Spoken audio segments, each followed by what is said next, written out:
When I saw someone making the argument that AI is better for the environment than humans and cite an actual research article, I was immediately interested. On the one hand, I know the humans are terrible for the environment. Maybe that's dramatic, but like let's just say I'm not a climate change denier. On the other hand, I have anecdotally heard a lot about how AI is also terrible for the environment. Anecdotally.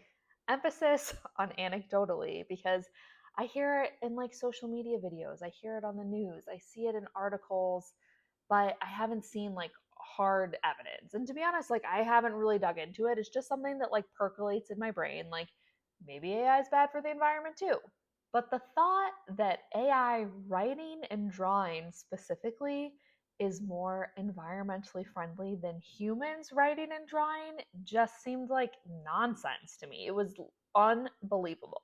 I first stumbled across this fact on Substack, where I saw a graphic pulled from a study depicting the carbon emissions of humans writing compared to different AI models writing. And looking at the chart, humans were like skyrocketing, like super high carbon emissions for writing and drawing, whereas like the AI models were much lower. It was eye catching. That was probably the point. And it came from a study called The Carbon Emissions of Writing and Illustrating Are Lower for AI Than for Humans. Title doesn't really leave room for guessing, does it? Or does it? This article was published in Scientific Reports on February 14th, 2024, and it is available for your reading pleasure on nature.com. It makes a bold claim. Here is a direct quote. While the carbon footprint of AI is non-trivial, the footprints of humans doing the same work is far greater and should not be discounted in the assessment of AI. So like, is this study a counterpoint to the idea that like AI is bad for the environment? Is it saying like, hey, actually AI is not that bad. Use AI to do your writing and drawing and you're actually saving the planet. Today we are diving into this bold claim about carbon emissions and people and AI and writing because of all the things that I think that AI could do potentially more environmentally friendly than us humans. Writing and drawing don't even make the list. Welcome back to Is This Legit? Research Reality Check with me, your host, Dr. Kirsten Leahill. According to this study, AI systems emit between 130 and 1,500 less CO2e per page of text generated compared to human writers. CO2e, by the way, stands for carbon dioxide equivalent, and that is how we measure the impact of various greenhouse gases. There are similar findings for illustration, but we're just going to focus on writing today. And we're going to start at the beginning with understanding what a carbon footprint is and why the heck it matters. A carbon footprint measures the greenhouse gases, so that's like carbon dioxide, methane, nitrous oxide, that are released by an activity, a person, or a product. Here's a quick primer on how greenhouse gases and carbon footprints work. If I learned this in grade school, I genuinely did not remember it, so I'm just going to say it like as much for my benefit as for anyone else's. Light from the sun comes through, it enters Earth's atmosphere, and it warms our surface. The Earth radiates some of that heat back towards space, but on its way back, it runs into the greenhouse gases that are just kind of like chilling like a blanket in the atmosphere. And the greenhouse gases blanket of sorts absorbs some of the heat, but it also traps some of it so that it can't make it towards space and instead ends up making its way back towards our lower atmosphere and our surface, which makes our planet hotter. This is called the greenhouse effect because similar to how like the glass of a greenhouse traps the heat and keeps the plants like nice and toasty inside, the greenhouse gases are keeping us toasty. And like, we're not trying to live in the movie Ice Age, okay? Like, we want our surface to be warmed, but at some point, like, it just becomes too much. And many scientists would say that at this point, Earth is getting too hot. And that's because we have more greenhouse gases chilling like a blanket over us, and like, we're getting too hot inside. And so our carbon footprint includes all the greenhouse gases, not just carbon. So if we're talking about methane or nitrous oxide, it gets converted into a carbon dioxide equivalent. And the carbon footprint basically captures like all of our emissions, all the ways that we're contributing to this hot blanket. In your daily life, you contribute to your carbon footprint by things like how you travel, like driving a car, flying in a plane, heating or cooling your home, cooking on a stove. Even the food you eat contributes to your carbon footprint. And if you want to learn more about your carbon footprint, there are really cool tools out there like the Environmental Protection Agency's Greenhouse Gas Equivalencies Calculator, or I really also love the Nature Conservancy's Footprint Calculator. And you could go use those tools and it would help you guesstimate what your carbon footprint is. If you work for a company or have seen one of Apple's ads about like becoming carbon neutral, you may have this like general idea of like carbon accounting. People, businesses are starting to keep track of their emissions to better understand how much our choices are impacting the environment around us. So, what this study is looking at is comparing the carbon emissions of having AI write something with the carbon emissions of having a human write something. The authors seem to be making a pretty clear argument, in my opinion, that it would be better for the environment if humans wrote less. And if you're like, Kirsten, that's ridiculous, allow me to quote them for you. Given the prevalence of writing and illustration in so many different aspects of corporate activity, governmental affairs, educational processes, and many other domains, we see even small changes in the environmental impact of these activities as being important. And here we present evidence not of a small change, but of one with the potential for 100 or even 1,000-fold reduction in impact for portions of common human activities, such as writing. It's basically like saying, do you want to help save the planet? Stop writing and just let AI do it. I say that in like kind of a joking way because as you read through this article, to me, like if it screams anything, it's screaming like bias. There is a clear point of view here, and the point of view is that we should like offload some of our writing because it is better for the planet. If someone told me that this article was written by like a think tank that is like anti-human writing, I would be like, yep, this is tracking for me suddenly. Because typically reading scientific studies, I don't get such a like strong point of view. It's more of like neutral exploration. And this is like, I feel like one too many times in this article, it's like, hey, do you know it'd be better for the planet if like AI wrote instead of humans? Which again, bold claim. The question I have is like, how do you get there? How do you get to the conclusion that AI writing has a lower carbon footprint than a human writing? Well, don't worry, friends, because they tell us. In every one of these episodes, there's like a slightly different key to figuring out if something is true or not. And in this case, the key lies in how carbon emissions are measured. And of course, the sample. Isn't it always like about the sample to some extent? Who the data is on, right? The study compares the carbon emissions of 4 AI systems: ChatGPT, Bloom, DALL-E 2, and Midjourney. And they picked these systems strategically to represent like a range of AI technologies, from natural language processing to image generation. For humans, they're looking at 2 countries. They're looking at the United States and India. And this is because of large countries, large defined as having over 300 million in population. This is the highest per capita carbon footprint, the US, and the lowest per capita carbon footprint, India. And yes, the sample is essentially the entire nation. We will get into that more when we talk about measurement. Because like y'all, this is where it gets real good. We're comparing carbon footprints, right? So what is the most important aspect of measurement in this study? How they're calculating the carbon footprint. Now for AI, they include a few things in the carbon footprint. They are including hardware and energy used. So that's like the energy used to like run the AI systems, like in the hardware, like the computer that is needed for the AI. They include training emissions.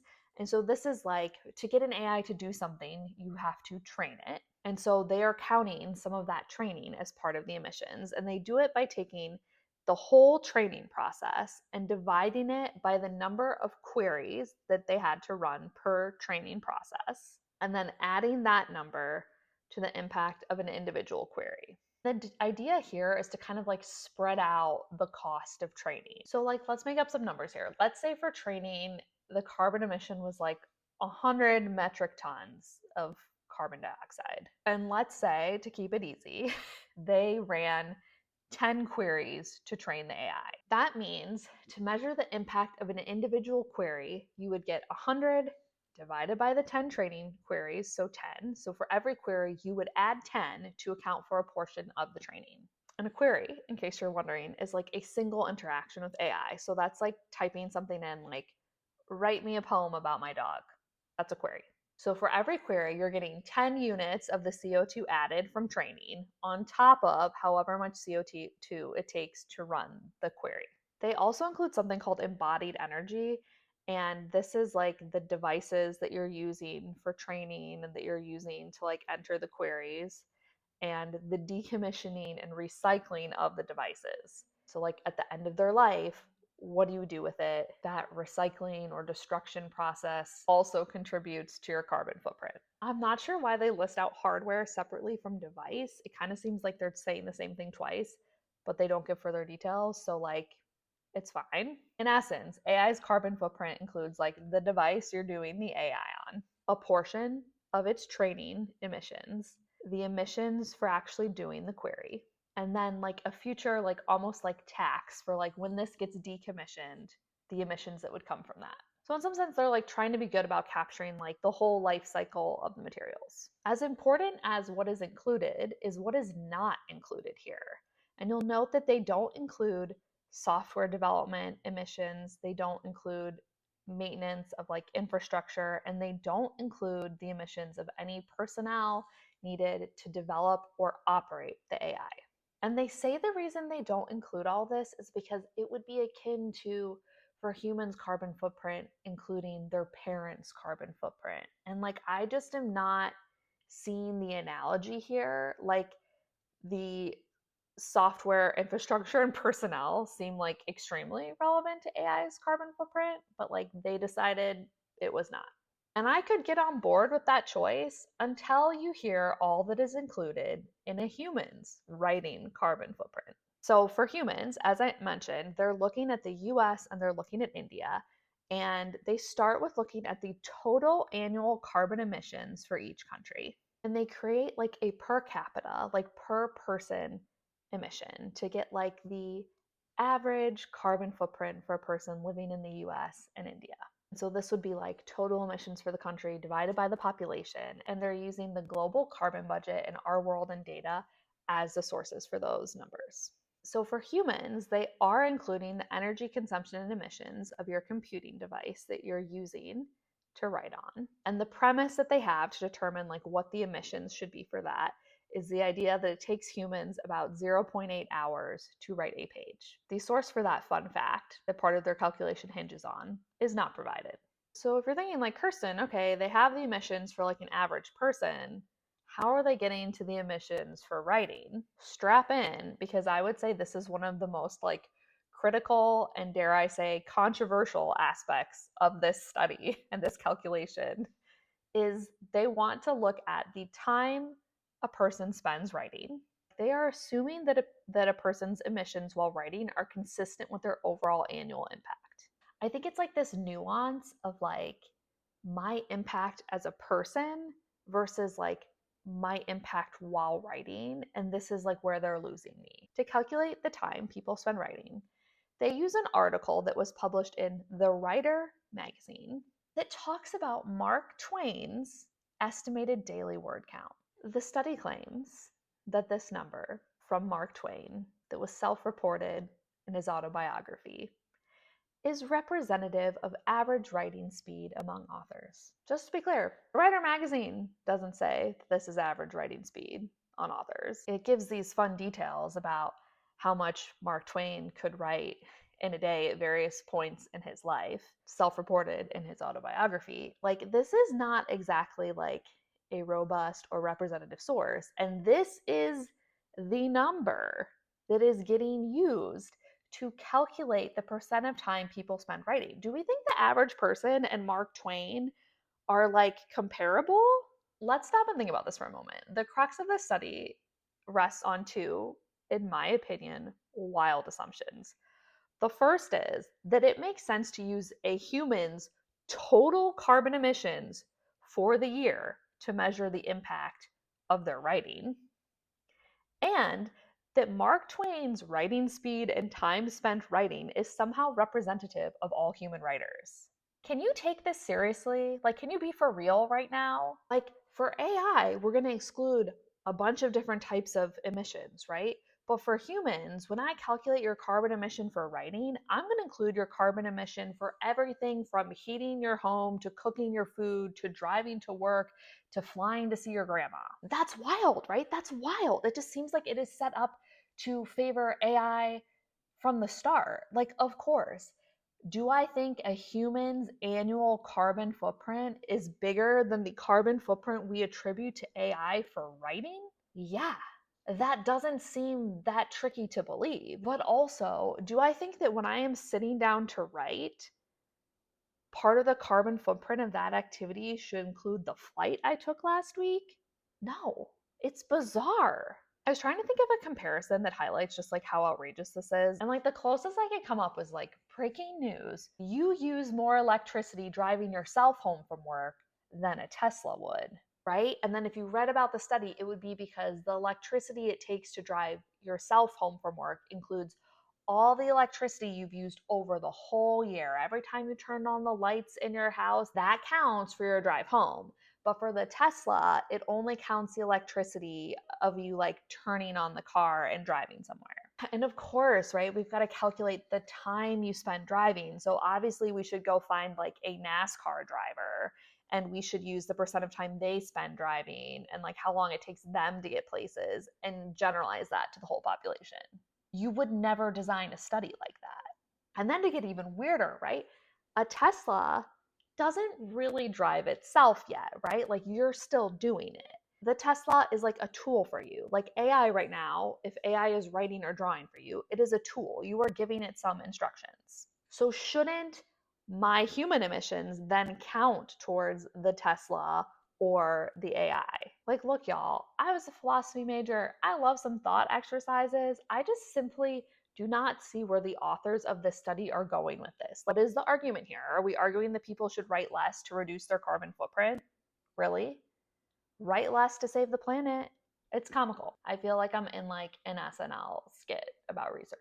The foundations of the study are shaky to me at best. If I were to design the study, and to be honest, I wouldn't because I think this is a bizarre comparison to make. But if I were to design a study to be like, okay, we're looking at the carbon emissions of writing, comparing AI to humans, how would I do it? Like, for starters, I would get a well-rounded sample. Like they did a good job having variety in AI models. But then for the people, like we're just looking at like the entire population of a nation divided by how much time Mark Twain spends writing. I feel like you would want to get closer to calculating like actual carbon emissions for actual human writers. So maybe you would have a sample that has like a span of writers. Like these are professional writers, they're like the super users, right? And then you have people who just like dabble in writing. Maybe you pull in students, maybe you pull in people who like barely ever write at all. And you look at all of those subgroups to determine how much time they spend on writing. And maybe you would actually use one of these carbon calculators to get an accurate picture of their exact carbon footprint instead of using this like national number. But even if you did that, I would still have this core question, which is that really my carbon footprint for writing? Because I would think my carbon footprint for writing would be like start the clock, I'm going to write, stop the clock. Okay, how much emissions did I have during that time period? Yeah, count me using electricity, count the computer, count the software I'm using. Give me a percentage of developing the software and how many emissions that took, like whatever. That to me makes more logical sense. And I hope this helps you see how important definitions are. Because if carbon footprint was defined differently, you could see dramatically different results. So it really comes down to how are we deciding to measure this thing we are interested in. I obviously disagree with how these authors are choosing to measure this. And honestly, it makes me like a little sick that people are going to go around being like, having AI right is better for the environment because that just seems like such a distortion of reality. And then thinking through the argument that they're making that like this is something that's actually better for the planet to let AI do. I think about like if AI is doing all the writing and my time's getting freed up, how am I spending that time? Because if I'm spending it driving or jetting around the country or like streaming TV while I eat a gourmet steak dinner, now I have a bigger carbon footprint than if I was just sitting and writing. Now, this shouldn't come as a surprise, but at some point, as I'm like reflecting on the study, I had to go and check to see that it was actually published in a peer reviewed journal. There just seemed to be too many holes in the logic, and it is. This scientific reports is a peer reviewed journal. In fact, they describe themselves as an open access journal publishing rigorously peer reviewed research, which makes me ask like who are these peer reviewers? Like I've been through peer review many times and I cannot imagine a study that is dependent on so many like vast overgeneralizations and just like imprecise measurement making it through the vetting process. I feel like I'm sounding a bit harsh. Like I want to give credit where credit is due. Like the study succeeds in sparking a super important conversation about the environmental impact of AI. It brings attention to the need for transparency in carbon accounting. And I do want to give them credit because this study was published in an open access journal, which means any of you can go read it. We're allowed to read it. We can decide for ourselves how we feel about the measures. And like that is actually incredibly generous and kind of them because many studies that make bold claims hide behind paywalls and like you're not really able to dig into whether or not you feel something is like relevant, credible, and true. I personally do not find this study valuable at all in terms of comparing the carbon footprint of AI to humans for writing or illustration. I do, however, think that it really underscores why critical thinking is so important.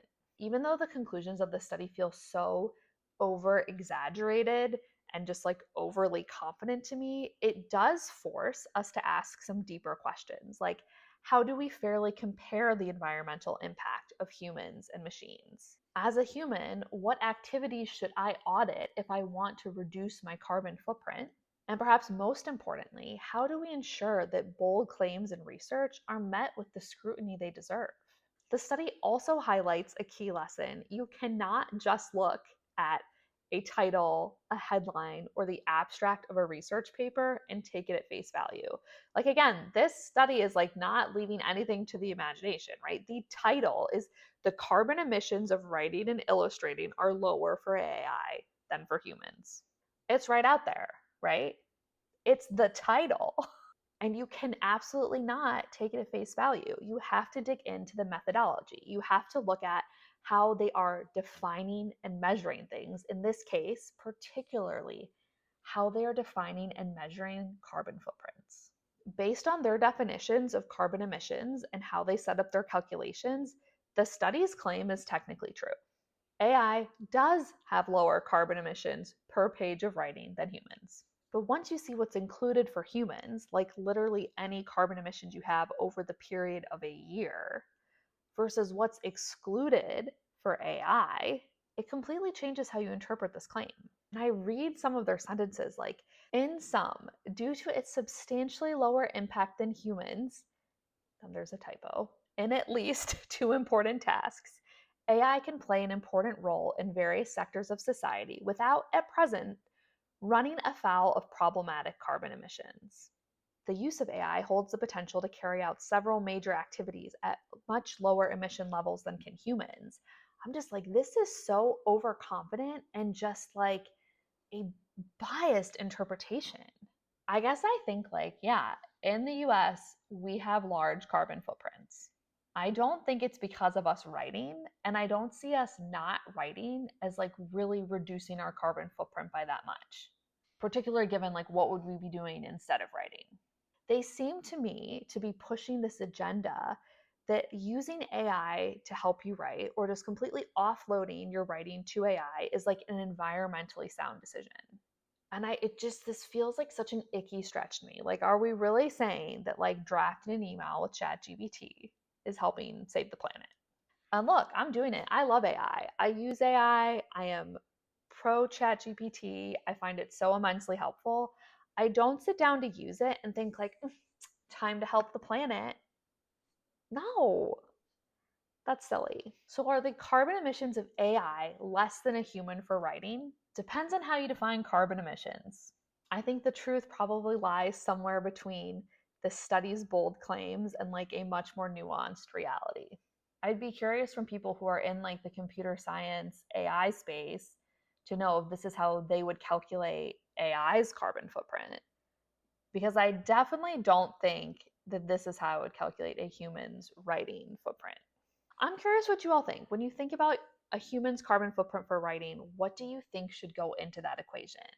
This has been Is This Legit with Dr. Kirsten Lee Hill. Remember, question everything, especially the science that makes it to your screens.